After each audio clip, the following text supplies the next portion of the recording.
Part second, going places. तो वो सोचती थी अपने भाई जोफ के बारे में सोच रही है, और वो सोचती है कि जहाँ उसका भाई जोफ जाता है वहाँ पर बहुत लोग रहते होंगे, अच्छे अच्छे लोग रहते होंगे जिनके बारे में उसका भाई उसे बताता नहीं था। शायद वो बहुत चुप रहता था और उसके बहुत ज़्यादा दोस्त नहीं थे इसलिए नहीं बताता था, पर वो जानना चाहती थी सब, और वो चाहती थी कि उसका भाई अपने सारे उससे बहुत ज़्यादा प्यार करे और सारी अपनी जो भी बातें हैं उसे बताए, और एक दिन वो अपने प्यार से उसे अपने साथ घुमाने ले जाए। हालांकि उसे लगता था उसके पापा कभी इस चीज़ की परमिशन नहीं देंगे, क्योंकि जोफ कभी ऐसा एक्सप्रेशन शो भी नहीं करता था। उसे भी ये लगता था, उसके भाई को भी, कि अभी वो बहुत छोटी थी, पर वो बहुत ज़्यादा इम्पेशेंट था कि बहुत बड़ी दुनिया है, सब लोग बाहर उनका बेसब्री से इंतज़ार कर रहे हैं, और उसे लगता था कि वो जहाँ भी जाएगी उसे बिल्कुल ऐसी फीलिंग आएगी, फील एट होम वाली, ऐसा लगेगा जैसे एक शहर है जो हमेशा से ही उसका अपना था।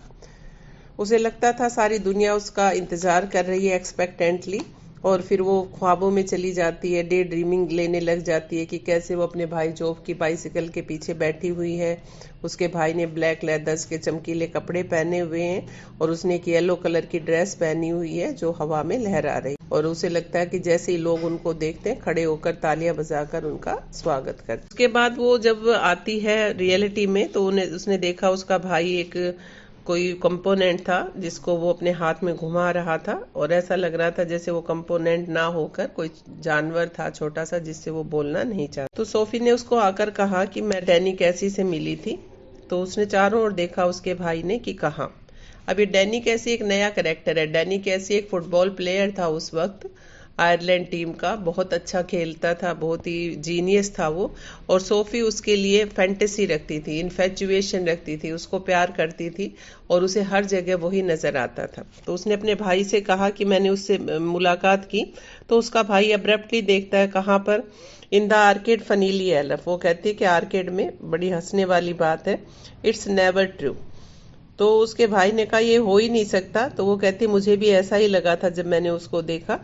तो वो भाई पूछता है कि क्या तुमने डैडी को ये बात बताई? तो उसे बहुत ज़्यादा गुस्सा आया अपने भाई के इस बात पर कि उसे ये पता ही नहीं है कि सबसे पहले वो अपने सीक्रेट्स अपने भाई के साथ ही शेयर करती थी।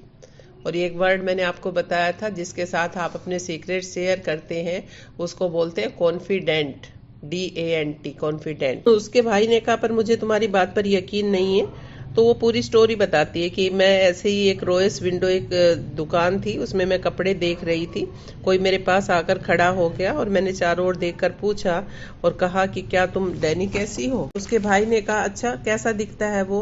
तो वो कह रही है ओह कम ऑन, तुम्हें तो पता ही है वो कैसा दिखता है। तो उसके भाई ने कहा हमने तो उसे टीवी पर देखा है, पास से वो कैसा लगता है। तो उसकी बहन बताती है सोफी कि उसकी ग्रीन आईज है, जेंटल आईज है, और उतना लंबा नहीं है जैसा तुम सोच रहे हो।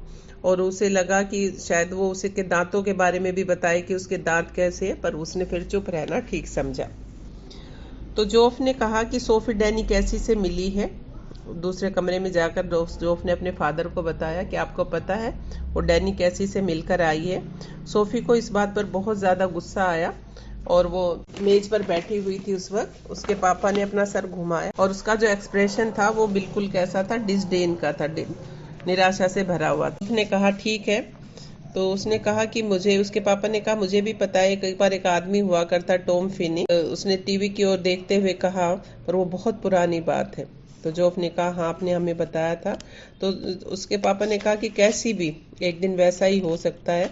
तो उसके ब्रदर ने कहा हाँ उससे भी शायद वो ज़्यादा अच्छा खेले, पर अगर वो अपना दिमाग ठीक रखे, अगर उसके ऊपर सफलता हावी ना हो। इसमें जो डिस्कशन हो रहा है ये शो करता है कि उनका पूरा ही जो फैमिली था वो फुटबॉल के मैचेस देखने के लिए, फुटबॉल के लिए बहुत ज्यादा क्रेजी थे। हर सैटरडे को उनकी एक वीकली पिलग्रिमेज होती थी। पिलग्रिमेज वैसे होता है मंदिरों में किसी धार्मिक स्थल पर जाना, पर उनकी वीकली पिलग्रिमेज क्या थी कि वो जाकर स्टेडियम में फुटबॉल का मैच देखकर आते थे। ये उनकी वीकली पिलग्रिमेज थी। तो डिस्कशन हो रहा है भाई में, पापा में, सोफी के अंदर। तो बीच में सोफी बोलती है कि तुम्हें पता है कैसी दुकान लेने वाला है? तो उसके पापा ने कहा छटपटाते हुए कि तुमने कहाँ से सुना?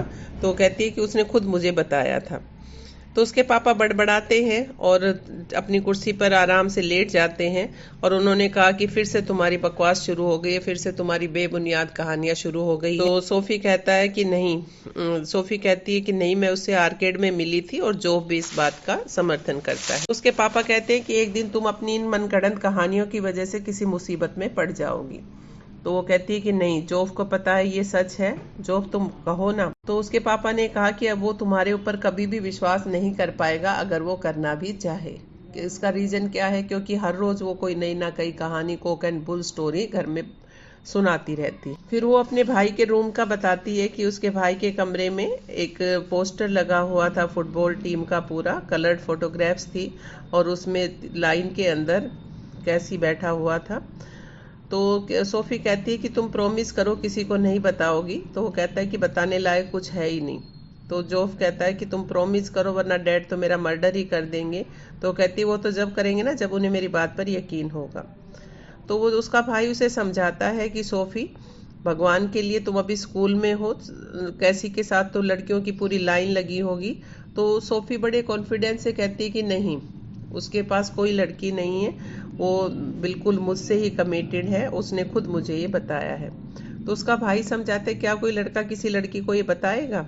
तो वो कहती है कि नहीं, जब हमारी पहली मुलाकात हुई तब भी मुझे ही पहले बोलना पड़ा था। वो तो चुपचाप खड़ा था और मैंने उससे पूछा क्या तुम डैनी कैसी हो, और उसने कहा हाँ। तो मैंने उनको कहा कि हमारा पूरा परिवार आपको बहुत लाइक करता है और साथ में ये भी कहा हमने टीवी पर तुम्हारा इंटरव्यू देखा है और मैं चाहती हूँ कि आप मुझे ऑटोग्राफ दें मेरे छोटे भाई के लिए।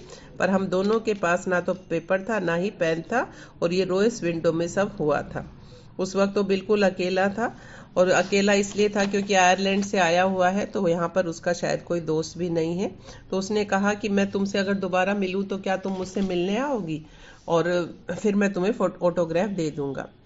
तो उसके भाई ने कहा वो तुमसे मिलने कभी नहीं आएगा। और इसके बाद उसने अपनी जैकेट उठाई जो शाइनी और शेपलेस थी कुर्सी के पीछे से और वहां से वो चला। उसके बाद सैटरडे को वो अपनी वीकली पिलग्रिमेज करते थे। सोफी और उसका भाई, पापा सारे इकट्ठे जाते हैं। वहां पर मैच चल रहा था जिसमें जोफ खेल रहा था और जोफ ने वहां पर गोल बनाया। और उस दिन मतलब जोफ मैच देख रहा था और डैनी कैसी ने गोल बनाया और डैनी कैसी ने दूसरा गोल भी बनाया। और ये देखकर सोफी बहुत ज्यादा गर्व से अपने आप को फूला नहीं समाती है, बहुत ज्यादा प्राइड फील करती है कि क्योंकि वो समझती है कैसी सिर्फ उसका है। किसी ने बस में कहा कि अगर वो एक इंग्लिशमैन होता तो बहुत ज्यादा अच्छा होता। इस बार आयरलैंड ही वर्ल्ड कप को जीतेगा। उसके बाद जेंसी अपनी फ्रेंड सोफी से मिलती है। सोफी अपनी फ्रेंड जेंसी से मिलती है और जेंसी उससे पूछती है कि तुम डैनी कैसी से मिलकर आई हो, तुम्हारे फ्रैंक ने ये बात बताई मेरे भाई जोब को। तो ये जेंसी समझ गई कि जो सोफी है वो कुछ छुपाने की कोशिश कर रही है और जेंसी वो सब जानना चाहती थी। तो उसने कहा अच्छा वो बात। तो जेंसी समझ गई कि वो बताना नहीं चाहती है। तो उसने कहा हाँ मैं मिली थी। तो जेंसी को भी पता था वो झूठ बोलती है। तो उसने कहा तुम कभी नहीं मिली थी। सोफी जमीन की तरफ देखने लग जाती है और अपने भाई को गालियां देती है कि उससे कोई बात उसको हजम नहीं होती है और उसने शायद ये बात उसको जाकर बताई है। तो उसने कहा कि चलो बता दी, कोई बात नहीं, अब ये सीक्रेट है, ये सीक्रेट ही रहना चाहिए। तो जेंसी ने कहा कि तुम्हें तो पता ही है सोफी, मैं सीक्रेट ही रखती हूँ हर बात को, तुम्हें मेरे नेचर का पता ही है। तो सोफी कहती है मैं ये बात किसी को बताना नहीं चाहती थी क्योंकि हमारे घर में झगड़ा हो जाएगा अगर मेरे पापा ये बात सुनेंगे।